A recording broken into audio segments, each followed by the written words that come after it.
জনগণ জানো জনগণের ভোটে শেখ হাসিনা ক্ষমতা নেই, ক্ষমতা চিরস্থায়ী নয়। ওবায়দুল কাদের সাহেবের লেলিয়ে দেওয়া নানা পর্যায়ের এই যে অপশক্তি আমাকে নানাভাবে প্রভাবিত করার চেষ্টা করেছে আমি যাতে সাংবাদিক সম্মেলন না করি। এই জন্য আমি সকালে গিয়েই আমি প্রেস ক্লাবে আশ্রয় নিয়েছিলাম। বাহিরে আমার কোনো নিরাপত্তা ছিল না। তো সেখানে দেখা গেল 2-3টা চ্যানেল ছাড়া আর সব চ্যানেল এসছে, 3-4টা চ্যানেল আই যাকে দায়িত্ব দেওয়া হয়েছে সময় ইসলাম, সেই চ্যানেল আই আসে নাই। তারপরে 71 আসে নাই, তারপরে বিটিভি আসে নাই, তারপরে ডিবিসি আসে নাই। যে ডিবিসি আমাকে তাদের একটা প্রোগ্রাম থেকে তাড়িয়ে দিয়েছে। চ্যানেল আই এই সময় ইসলামের একটা প্রোগ্রাম থেকে আমাকে মাঝপথে বের করে দিয়েছে। তো আপনি দায়িত্ব নিলেন, আপনার চ্যানেলটাও আসলো না। এজন্য ক্ষোভে আমি সেখানে একটা খারাপ ল্যাঙ্গুয়েজ আমি করেছি, এটা অস্বীকার করব না। সেটা হচ্ছে আইয়ুব আলীকে বলেছি, তুমি কি তার সাথে প্রেম করো নাকি, কি সম্পর্ক তোমার সাথে? সে তার চ্যানেলটাও ফাটালো। এটা আসলে বলা আমার ঠিক হয় নাই, আমার রাগের মাথায় এ কথাটা বলেছি, এই জন্য আমি আন্তরিকভাবে দুঃখিত। এখন আপনি সময় ইসলাম ধমক দিতেছেন, যেহেতু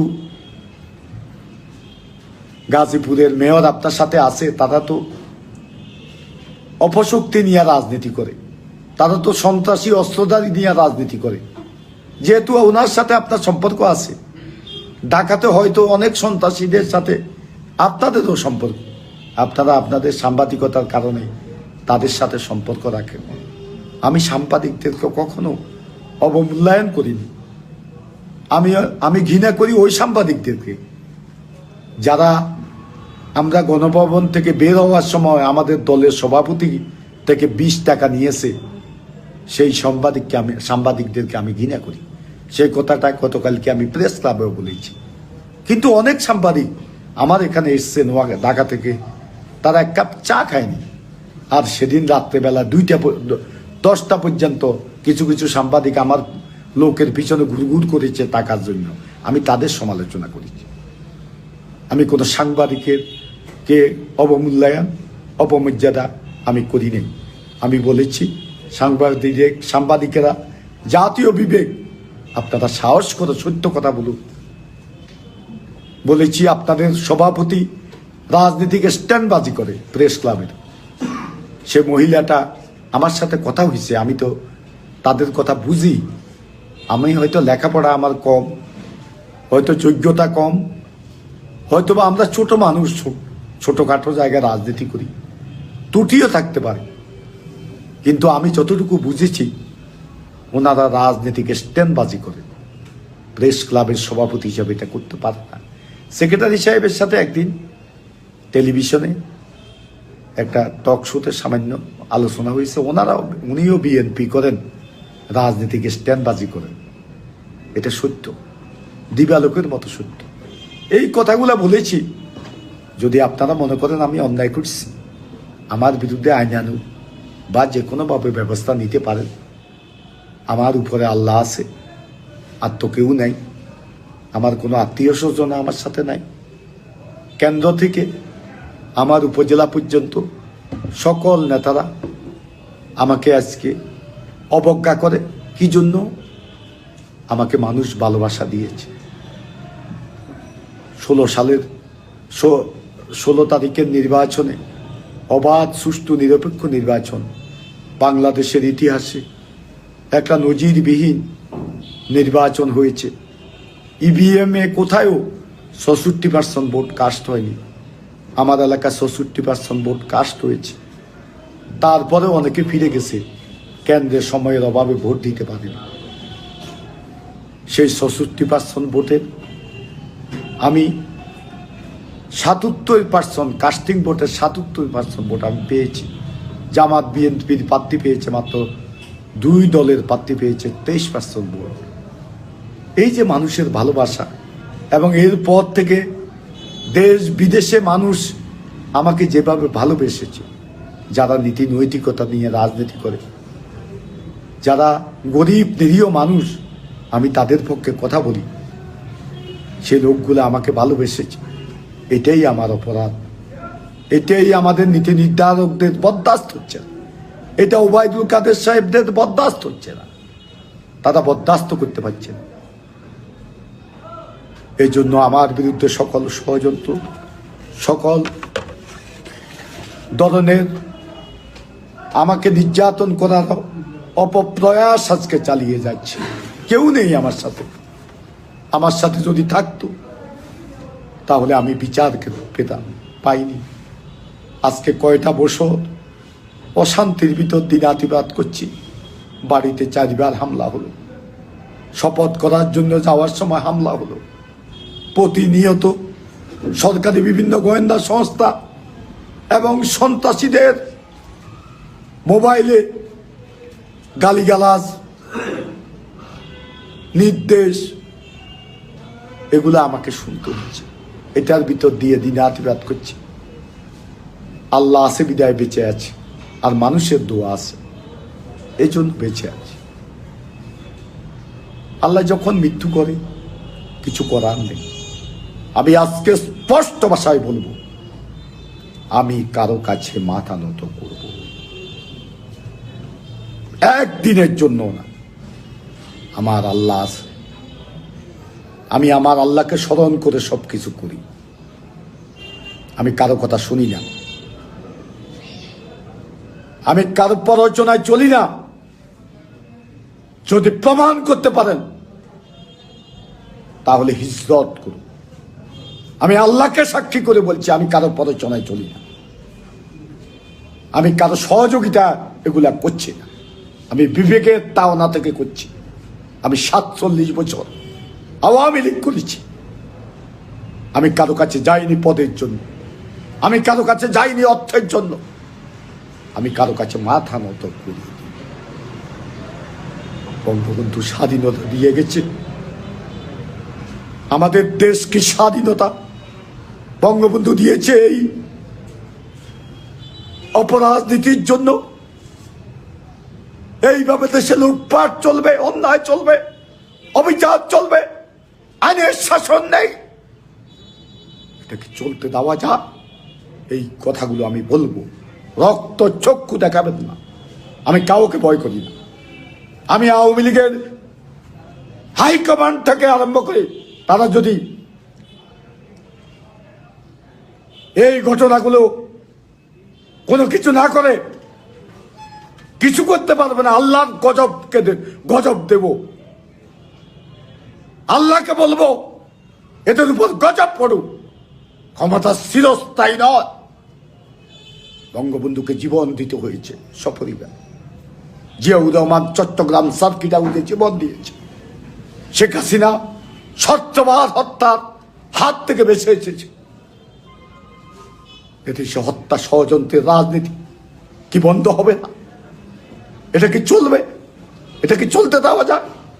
হত্যাকারীরা আজকে রাজনীতির শীর্ষস্থানে, আজকে অপরাজনীতির হোতারা রাজনীতির শীর্ষস্থানে, যারা টেন্ডারবাজি করে রাজনীতির শীর্ষস্থানে, ওয়ার্ডের যারা আওয়ামী লীগের সাথে বেইমানি করেছে, তারা আজকে আওয়ামী লীগের রাজনীতির শীর্ষস্থানে, তারা আজকে এমপি, তারা আজকে মন্ত্রী।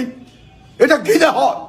এই সাহস করে সত্য কথাটা আমি বলে যাব, মুখ বন্ধ করতে পারবেন না। একটা মাত্র পথ, আমাকে হত্যা করে আমাকে কবরে পাঠিয়ে দেন। সেই সিদ্ধান্তই আপনারা নিয়েছেন নীতি নির্ধারকেরা। আমি জানি যে একটা মুখ বন্ধ করতে হইলে এখন এই কাজটা আমাদেরকে করতে হবে। একটা লোকের বক্তব্যে আমাদের সকল অপকর্ম আজকে মানুষের কাছে প্রকাশ হয়ে যাবে, এজন্য আজকে হত্যার ষড়যন্ত্র করছেন। এটা আমি জানি। আমি জানি এটার খেসারত আপনাদেরকে দিতে হবে। আমি আগেই বলেছি ক্ষমতা চিরস্থায়ী নয়, এটা কারো বাপ দাদার সম্পত্তি নয়। ক্ষমতার মালিক জনগণ, ক্ষমতার মালিক আল্লাহ। এতদিন শেখ হাসিনাকে ক্ষমতা দেখছে আল্লাহ, জনগণ। জনগণ রাখে নাই, ওই মিথ্যা কথা বলতে পারতেন না। আল্লাহ দেখছে নিশ্চয় কোনো ভালো কাজ করছে শেখ হাসিনা, এই জন্য দেখছে। জনগণ রানো, জনগণের ভোটের শেখ হাসিনা ক্ষমতার নেই। শেখ হাসিনা এটা জিনিস সত্য, একটা জিনিস, সেটা হইল আজকে যদি প্রেসিডেন্সিয়াল ফর্ম অফ গভর্নমেন্ট হইতো, সেক্ষেত্রে শেখ হাসিনা কোটি কোটি ভোটে প্রধানমন্ত্রী হইত, এটা সত্য। কিন্তু শেখ হাসিনার সাথে যারা আছে, যাদেরকে মনোনয়ন দেয়, অধিকাংশ ব্যাগ যে খারাপ এটা ঠিক নয়। অধিকাংশ আজকে অপকর্মের সাথে জড়িত। তাদের অপকর্মে আজকে আওয়ামী লীগের ভোট কমেছে, শেখ হাসিনার জনপ্রিয়তা বেড়েছে। এদের জনপ্রিয়তা কেন কমলো, আমি নেত্রীর কাছে আজকে তদন্ত করে এদের খোঁজ খবর নেওয়ার জন্য অনুরোধ করব। ত্যাগী কর্মীরা আজকে কোথায়? কোথায় ত্যাগী? আজকে ত্যাগী কর্মীরা নাই, তারা ঘরে ঢুকে গেছে। আজকে সংঘাত সংঘর্ষ কারা করছে বিভিন্ন এলাকা? এই যে নোয়াখালীতে দেখেন, এখানে আকরামুল করিম চৌধুরীর বিরুদ্ধে অবস্থান নিয়েছে সোহেল এবং মোহাম্মদ আলী, দুইজনে অপশক্তির অপকর্মের হোতা। আকরামুল করিম চৌধুরী যে কাজগুলা করে, এরা একই কাজ করে। মোহাম্মদ আলী চরাঞ্চল দখল করি, সেখানে লুটপাটের রাজত্ব কায়েম করছে। সোহেল মাদক এবং নারীর সাথে, আমি তাদের বলছি, তুমি আকরামুল করিম চৌধুরীর বিরুদ্ধে অবস্থান নিছ, তুমি মাদকের সাথে জড়িত, তুমি নারীর সাথে জড়িত, তুমি নোয়াখালীর চাকরি বাণিজ্যের সাথে জড়িত, তুমি নোয়াখালীর টেন্ডারবাজির সাথে জড়িত, তুমিও জড়িত। তোমরা চোর, যেগুলা অনিয়ম করো সব সময় মতো একই যায়, এগুলা নোয়াখালী মানুষ জানে।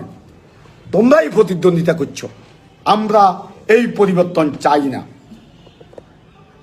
যাদের নীতি নৈতিকতা আছে, ওই যে সেলিম মিয়ার মতো মেরুদণ্ডহীন প্রাণীদের আওয়ামী লীগের কোনো প্রয়োজন নাই। যাদের নীতি নৈতিকতা আছে, যারা ত্যাগী, তাদেরকে নোয়াখালী জেলা আওয়ামী লীগের স্থান করে দেওয়া হোক। আমি আব্দুল কাদের মির্জা যদি কোনো মন্ত্রী এমপি,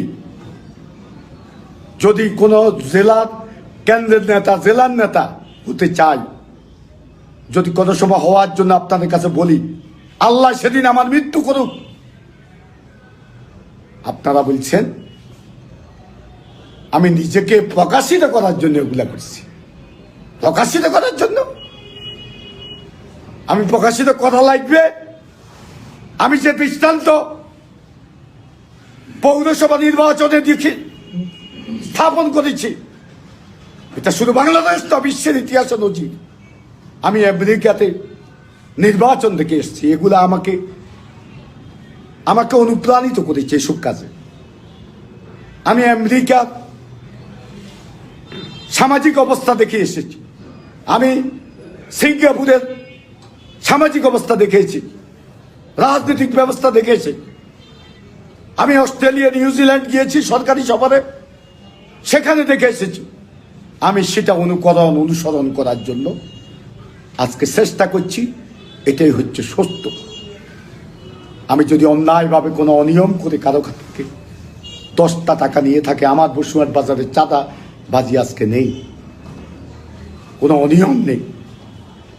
আমি সিদ্ধান্ত নিয়েছি আগামীকাল প্রচার হবে, সকল দল গণতান্ত্রিকভাবে তাদের রাজনৈতিক অধিকার তারা প্রয়োগ করবে। কোনো অস্ত্রবাজি, দেশীয় অস্ত্র, আগ্নেয়াস্ত্র, এটার মধ্যে আলাদা করে লিখেছি যে বোমা, এগুলা তারা কেউ ব্যবহার করতে পারবে না। আর অশ্লীল স্লোগান এটা দিতে পারবে না। এই সত্ত্বে সকল রাজনৈতিক দল তাদের রাজনৈতিক কর্মকাণ্ড চালিয়ে যাবে, তাদের মিছিল মিটিং চালিয়ে যাবে। এখানে যত ধরনের সহযোগিতা করার দরকার আমি করব। আজকে রাজনীতিতে প্রতিযোগিতা নাই, যার কারণে এককভাবে আওয়ামী লীগ আজকে সে অনিয়মগুলা করছে। যদি রাজনীতির প্রতিযোগিতা থাকতো তাহলে আজকে অনিয়মগুলা হতো না, আজকে অপশক্তি রাজনীতিতে অবস্থান দিতে পারত না। আজকে টাকাওয়ালারা, যাদের শুধু টাকা আছে, রাজনীতির সাথে সম্পর্ক নাই, তারা আজকে নমিনেশন পাইত না। আজকে ভালো মানুষগুলা নমিনেশন পাইত। তো যে কথা বলেছি চাঞ্চল্যকর তথ্য, আপনাদের নেতা ওবায়দুল কাদের সাহেব আমার বড় ভাই, কিভাবে বলুন, বলার পথ রাখেনি। 47 বছরের লোকটার জন্য সব করেছি, সব বিসর্জন দিয়েছি, কোনোদিন 10টি টাকা চাইতে যাইনি। কোটি কোটি টাকার কাজ হয় ওনার মন্ত্রণালয়ে, কোনোদিন যদি উনি বলতে পারে খোদাকে হাজির নাজির জেনে কোরআন ধরে যদি বলতে পারে একটা কাজ ওনাকে থেকে চেয়েছি, কিছু চামচা দিয়ে বলতে পারে দালাল ফিট করছে, এগুলা ধান্দা করে সারা সারা ঢাকাতে। প্রত্যেকটা কন্ট্রাক্টরকে জিজ্ঞাসা করেন, মসজিদে ঢুকায় এদেরকে টাকা দিতে হয়। ওবায়দুল কাদের সাহেবের সাথে যারা থাকে, বেলায়েত থেকে আরম্ভ করি, সচিব বেলায়েত, সচিব নজরুল থেকে আরম্ভ করি, শুধু এই পিএসটা ভালো, ওই যে হিন্দু ভদ্রলোক গোবিন্দনী, হিন্দু ভদ্রলোকটা ভালো, গৌতম এই লোকটা ভালো, আর সমস্ত অপকর্মের হোতা। মতিন 111-এর সময় ওনার পিএ মতিন 111-এর সময় ওনাকে একটা বাসাতে রাখি গেছে, বাইরে গেছে, উনি অ্যারেস্ট হয়েছে। তাহলে এটা থেকে প্রমাণ হয় না মতিন তাকে ধরাই দিছে? ধরাই দিই উনি জেল থেকে বের হওয়ার 3 দিন পর ওনার সাথে দেখা করছে। এর আগে একদিন আমার সাথে দেখা হয়েছে, আমাদের জিজ্ঞাসা, আমি তো প্রতিদিন ওনাকে প্রায় দেখতে যাই, হয়তো হাসপাতালে, না হয় জেলে। সেই সময়টা আমরা কষ্ট করেছি, কেউ যায় না। যারা আপনার সাথে আজকে কোটি কোটি করে টাকা বানাচ্ছে তারা কেউ ছিল না, কেউ ছিল না। আমিনুদ্দিন মানিক ছিল, উকিল আমিনুদ্দিন মানিক। সেদিন সারা খাতুনরা আপনার মামলা করেছে, ভুলে গেছে? সেদিন ওই যে বিচারপতি কে, এখন আগে আছি অ্যাডভোকেট আছি, ওই যে বিচারপতি এনায়েতুর রহিম, এই টাইপের লোকগুলা তখন ছিল। তারপরে ঢাকা মহানগরীর আরেকটা ওই যে উকিল আছে না, কি কামরুল ইসলাম, না ওই যে আরেকটা, ওই যে এই উকিলটা ছিল, এটা মানিক ভালোভাবে জানে, এগুলা পরিচালনা করতে মানিক। আর কেউ ছিল না আপনার সাথে। আর ডাক্তার রেজভি ছিল হাসপাতালে, আপনাকে তত্ত্বাবধান করতো। কে ছিল? আপনার ভাগ্নি এই আপনার খোঁজখবর নিত, এই আপনার ভাগ্নি এই যে হ্যাপি আপনার খোঁজখবর নিত। আর কে নিছে? আমি আব্দুল কাদের মির্জা, হ্যাপি ছাড়া কে খোঁজখবর নিছে? জাহাঙ্গীরে জোর করে ধরিয়ে নিতাম, ভয় আসতো না। কে ছিল সেদিন? আজকে আপনি নোয়াখালী এবং ফেনীর অপকর্মের হোতা নিজাম হাজারীকে নির্দেশ দিয়েছেন, তাকে দমিয়ে দাও, তার উপর একটা আক্রমণ করি, তাকে দমিয়ে দেওয়া আপনি নির্দেশ দিয়েছেন। আমার কাছে সব তথ্য আছে, আপনি বলেছেন। আর তারা সিদ্ধান্ত নিছে, একরাম এবং এই নিজাম হাজারী, তারা সিদ্ধান্ত নিয়েছে যে উনি তো বলেছে তাদের দমায় দেওয়ার জন্য, তার উপর আক্রমণ করার জন্য, সে গুলি টুলি করি দেওয়ার জন্য বলছে, গুলি টুলি করি সে যাতে ভয় পা, সেই ব্যবস্থাটা করে দেওয়ার জন্য ওবায়দুল কাদের নির্দেশ দিচ্ছে। তারা নির্দেশ নেওয়ার জন্য গেছে, আর তিনি কথা বলছে। কিন্তু তারা সিদ্ধান্ত নিছে একরাম এবং নিজাম এই দুইজনের সিদ্ধান্ত নিছে তাদের এই উসুল্লা মারিয়ে লাইতি।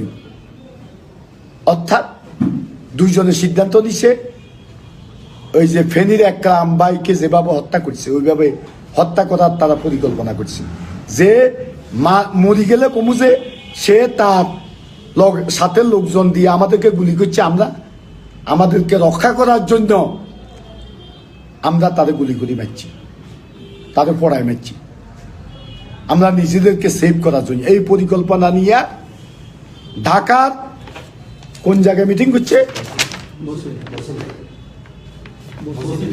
বসিলা, ঢাকার মোহাম্মদপুরের বসিলা, তারা বসিলায় সেখানে তারা আমার হত্যা ষড়যন্ত্র করছে। কে? কোম্পানিগঞ্জের মিজানুর রহমান বাদল, এদের নির্দেশে। তারপরে দিদার ফেনী দাগনমিয়া পৌরসভার মেয়র,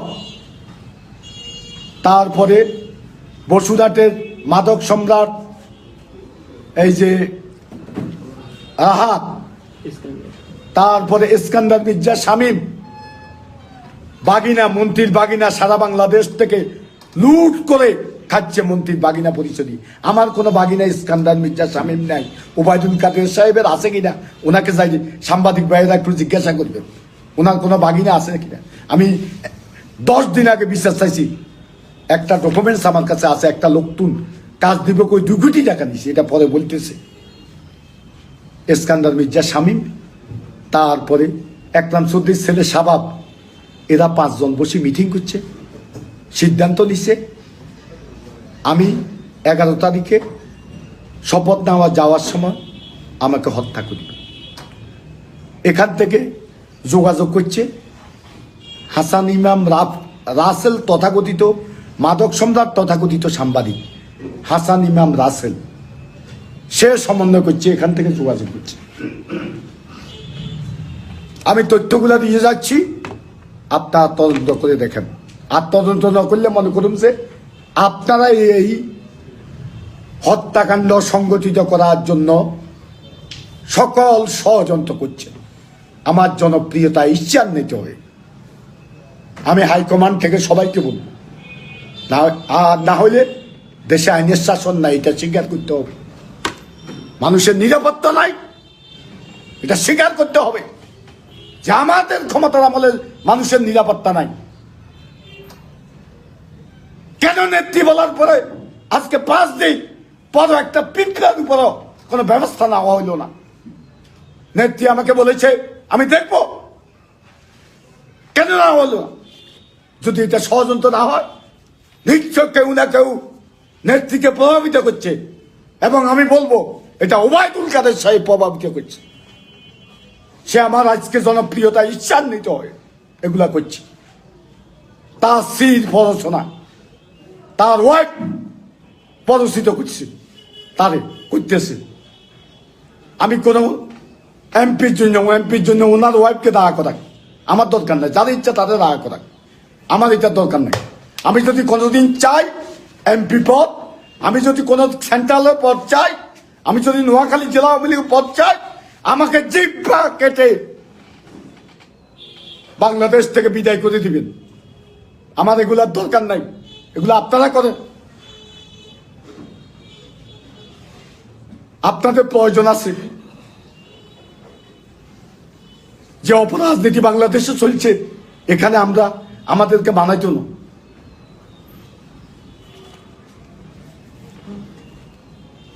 এখন এই যে ঘটনাটা দাগনমিয়াতে ঘটল, তারপরে এখানে না পারি একরাম চৌধুরীর ছেলে শাবাবের নেতৃত্বে সে হেলিকপ্টারে করে প্লেনে করে গেছে, প্লেনে করে যাই এখানে পরিকল্পনা করি, তার নেতৃত্বে তাকে রিমান্ডে আনেন, এদেরকে রিমান্ডে আনেন সত্য বাইরে ছিল। তার নেতৃত্বে আমাকে চট্টগ্রামে তার বাসার সামনে দিয়ে একটা হোটেলে আমি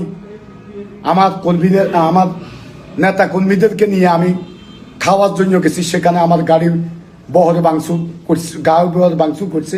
আমি ভিতরে ছিলাম, আমার নেতা কর্মীরা ভিতরে ছিল, খাই বাইরে হইতেছে, এ সময় ঘটনা ঘটাইছে। জনগণ তাদেরকে বিতাড়িত করছে। তারপরে হোটেলের কর্মচারীরা, হোটেলের মালিক সহ, তারপরে আমার দলের নেতারা সবাই তাদের পিছনে দাওয়া করছে, তারা পালাই গেছে। এই হইল অবস্থা।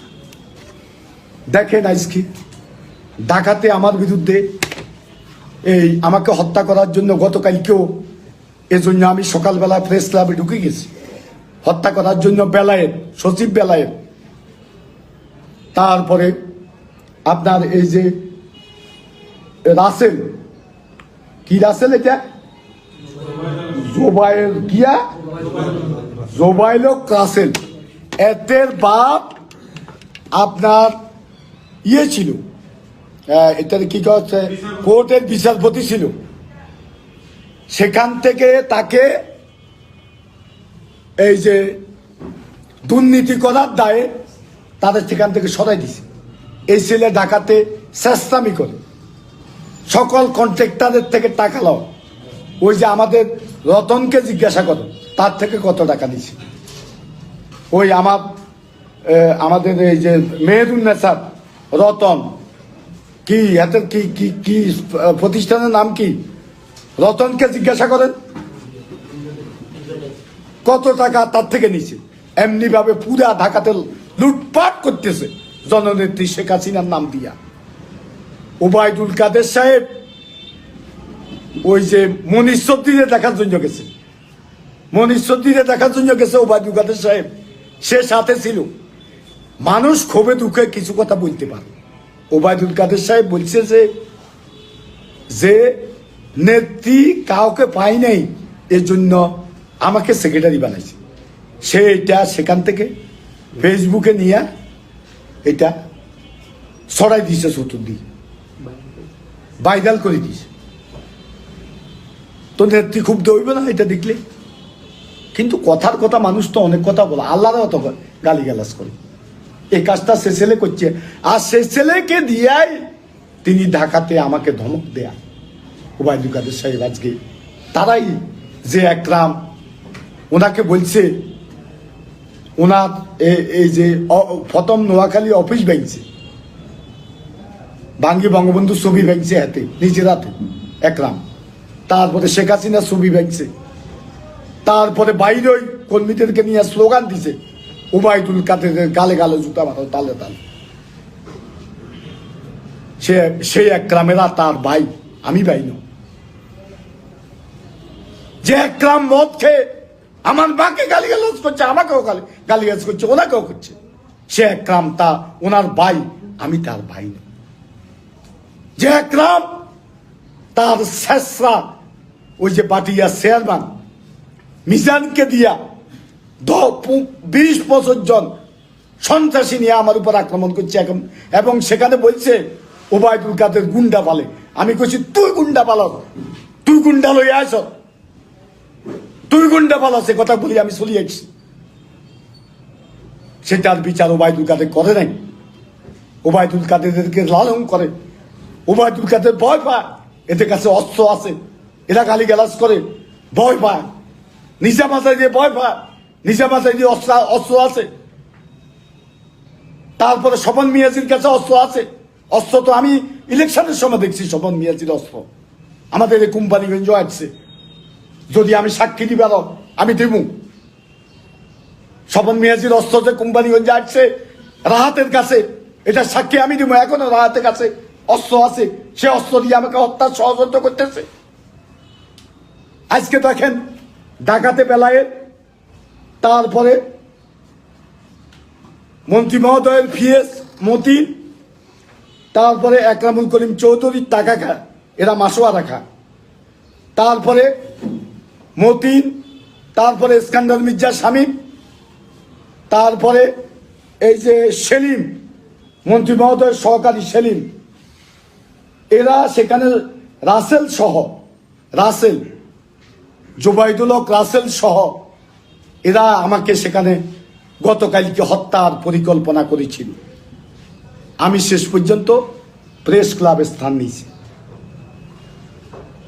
এটা কে করেছে? আমি নেত্রীর কাছে দাবি করব অনতিবিলম্বে ব্যবস্থা নেন। বারবার আমাকে পাগল বলা হয়। আমি 16 তারিখে অধিকাংশ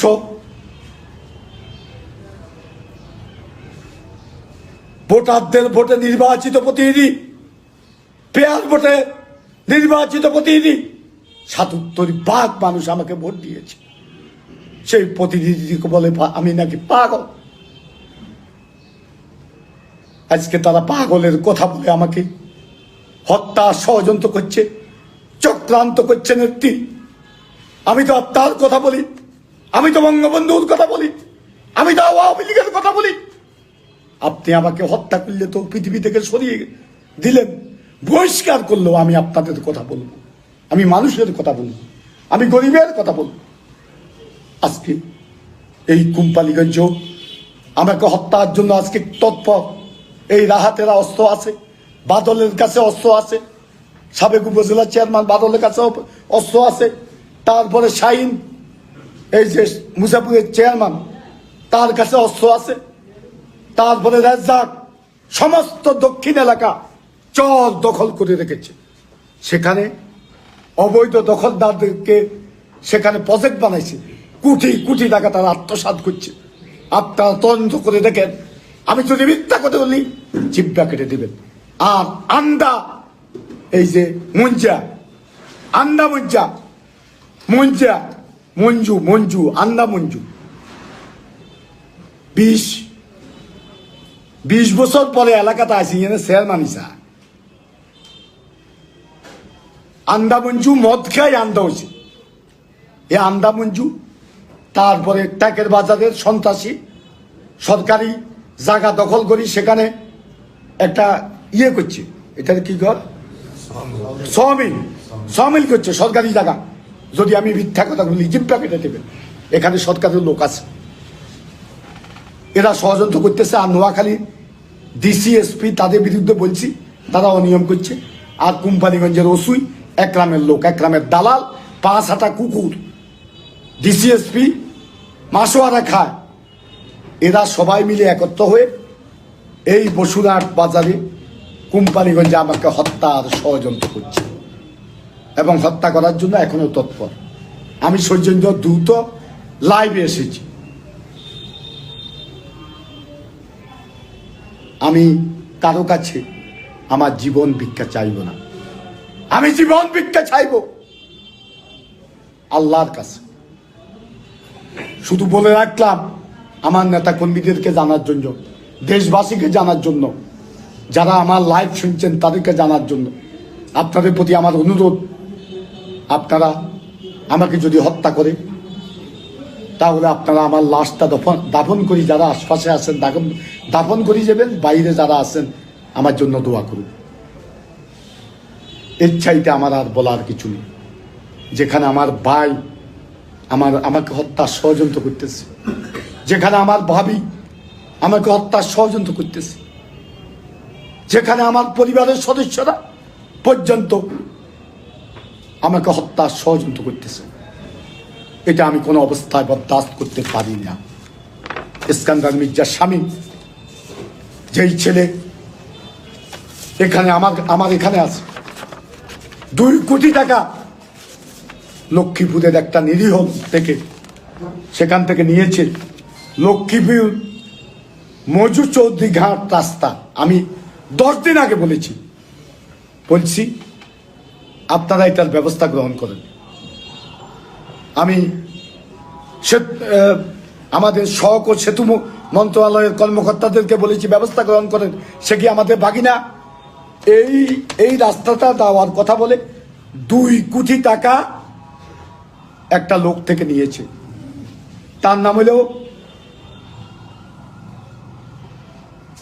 তার নামটা এখানে আছে। আচ্ছা, সে আমার কাছে ডকুমেন্টস আছে, এই ডকুমেন্টসটা আমি দিতে পারবো। সে বিচারটা আজকে 10 দিন পর্যন্ত হয়নি। সে আজকে আমাকে হত্যার জন্য টাকা পয়সা দিয়ে চেষ্টা করতেছে। আমার এই যে রাহাত সরকারি জায়গা দখল করে দেখছে, খবর লন।